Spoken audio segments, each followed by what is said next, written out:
Okay, so in this video, I want to talk to you about mood when it comes to manifestation. So, one of the misconceptions that a lot of people have when they are getting into the world of manifestation, they're learning about it, or even people who are teaching it right now, because I've really gone down the rabbit hole with this, wanting to understand how it works.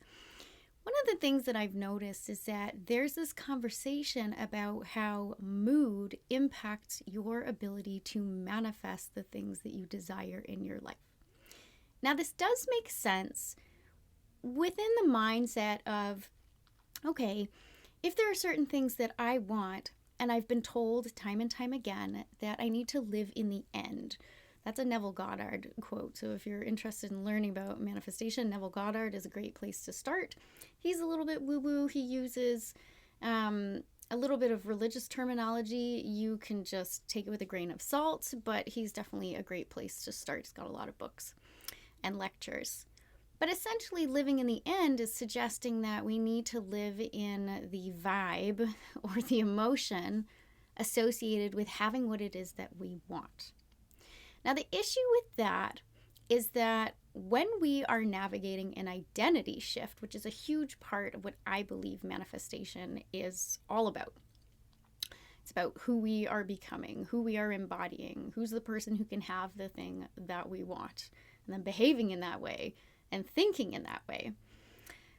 The issue with tying manifestation to mood is that no matter what identity you're embodying, you will still experience the full spectrum of emotions.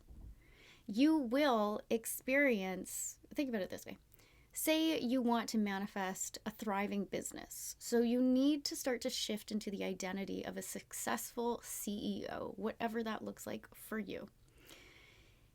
When you are starting to embody that identity, it can be very challenging, number one, to maintain it because it's new.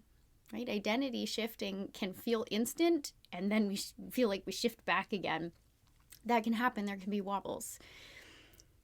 But one of the indications that we have actually identity shifted in a more concrete way is what feels like the wobble. So what do I mean by that? The emotions that we experience in all these different identities, including the CEO identity that you are shifting into, you will experience the full spectrum. So especially when you're moving into a new identity that feels uncertain or it feels new, you will most likely be at the bottom of that spectrum of emotions.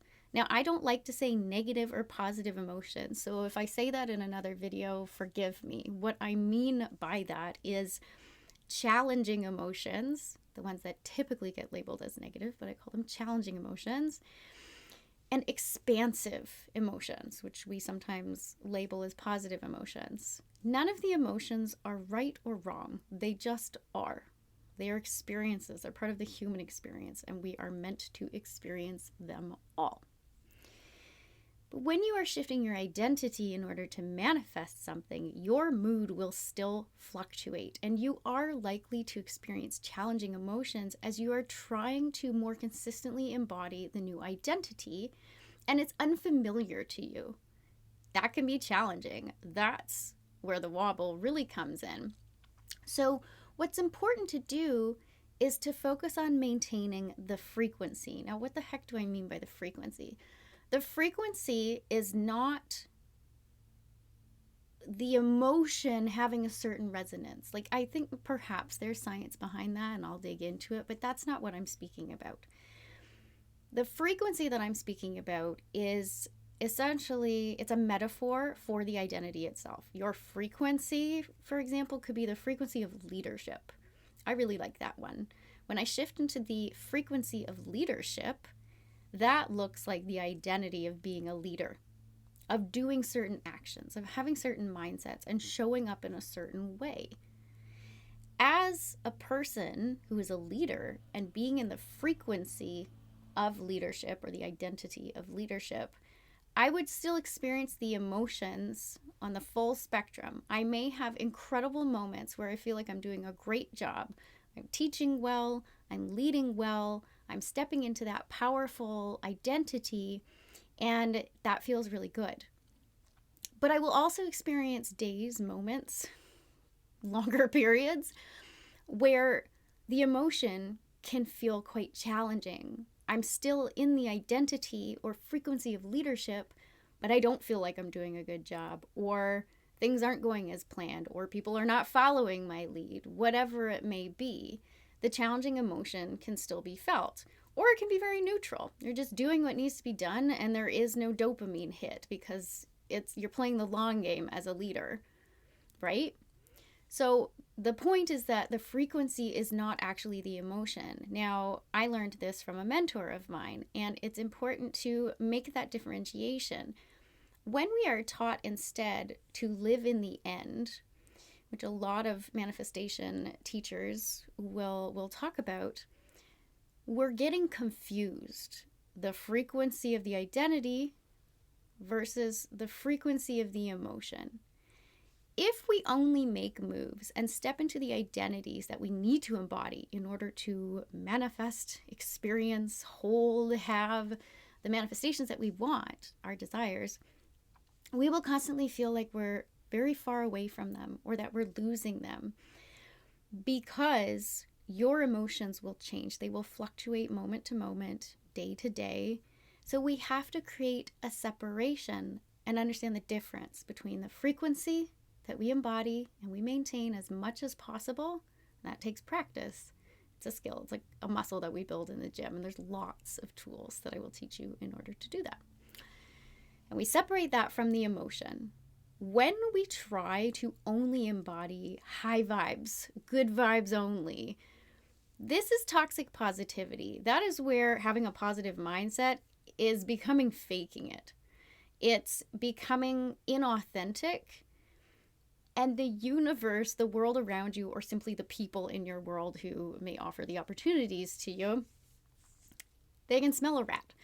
They can pick up on when things are not authentic, right? So faking how you feel does not help. And when you fake how you feel, you can tend to go sideways, down. I don't think it's a hierarchy of frequencies. It's just shifting from one to another. We may shift out of the frequency that we're trying to embody. So the example here was leadership or CEO identity, but you can pick whatever it is that you want. Another one that I really enjoy is the frequency of freedom. You have to be able to continue to embody the frequency, let's use that example, of freedom, even when you're working from home or you're working a job that you maybe don't like and you feel stuck. You need to continue to embody the frequency through your mindset and through your actions that are in devotion to and in service of your longer term manifestation that involves the frequency of freedom. So for me, that's travel. I don't know what it would be for you. Maybe it's travel, adventure, holidays, financial freedom, more time with your family, whatever it may be. You may be in a situation that doesn't reflect that freedom frequency back to you. So your mood might be impacted. So instead of pushing yourself to feel better in a different frequency, so one of, acceptance. Acceptance is great. We don't want to be in resistance to our reality, but if we default all the time to acceptance, we might not make any moves or changes, or we won't believe in the freedom frequency anymore. So don't default, as one of my mentors calls it. It's like the booby prize, where we slide back down into the frequency of acceptance because we've gotten very good at being in the frequency of acceptance, and we can actually maintain a very high mood, a good mood in the frequency of acceptance, because that's more comfortable than being in the frequency of freedom that has yet to align with our reality. Maybe we are working towards goals that will ultimately create more freedom in our future, but we have to maintain the frequency of freedom now, living in the end, the frequency of freedom and the identity associated with creating that freedom, and understanding that you might not feel good all the time. You'll probably feel a high when you first get into the frequency. I mean, like, yeah, this is what I'm going for. This is what my life is going to be like. Freedom. This is my value. This is what I want, and I'm manifesting it. That could feel very high at first.